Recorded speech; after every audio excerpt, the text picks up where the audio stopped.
Hey everybody, my name's Brittany. I've been studying the Bible since April 2017, and when I first started, I knew nothing about it.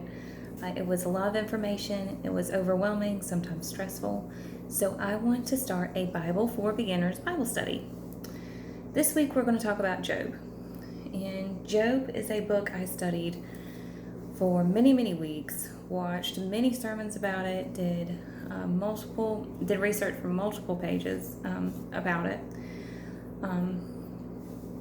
So it seems like a simple book, but it also it's got a lot in it. Hang on, let me get this just right. Okay, so it starts with God and Satan talking. Satan's been going around doing his evil stuff, and the Lord points out that there are still people that will follow him no matter what. He uses the man Job as an example. So Satan and God are talking, and God's like, you know what? You don't have control over everybody. Here's this man Job, for example. This man will follow me no matter what. I will give you the power to do whatever you want, cause chaos, make Job's life awful. Except you can't kill him, basically. And so Satan said, okay. And God said, no matter what you do to this man, he will not turn away from me. So Satan does his thing. He kills all of his sheep, his camels, his donkeys, his oxen, all 10 of Job's children. But Job still trusted God. So Satan asked God if he could hurt him personally, hurt Job personally. So God gave him that permission. But he can't kill him. Satan puts sores all over Job's body, and in turn this caused Job to become an outcast. He loses everything. He loses all of his friends. He loses his house. He is shunned from his community. And then his three friends came to talk to him. Okay, so most of the rest of this book is their dialogue, which can get confusing.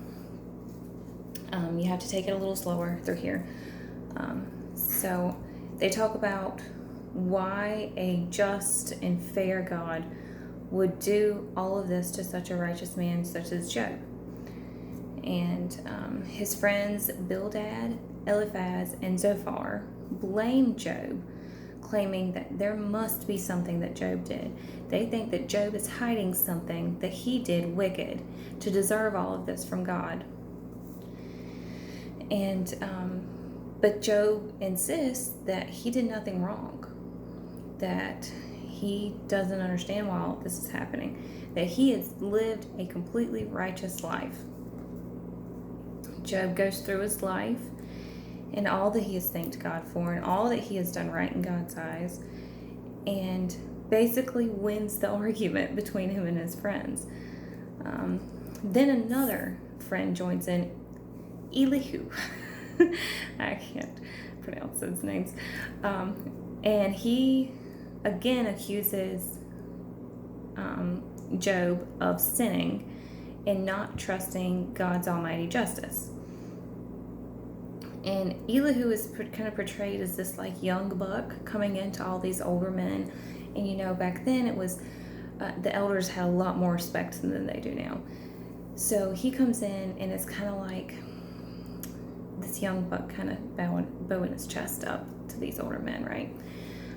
But then God finally answers Job, and God gets annoyed that Job thought he was good enough to question God and his actions and authority. Because since God had made the world and made everything in it, some things, and this is what God explains to Job, some things are just beyond a human's understanding. We don't understand what's going on. We don't even understand what's going on in the whole world, much less what's going on outside of the world, right? It's too complex. We don't know. We don't understand it. Even if we did know, we probably wouldn't understand it. And he says that you just have to have faith and keep going in that faith.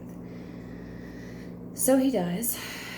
And God explains to him that he really does do everything for a reason. And he understands what he's doing. We don't need to understand. We just need to trust that he knows what he's doing. So Job went on trusting and so forth and so on.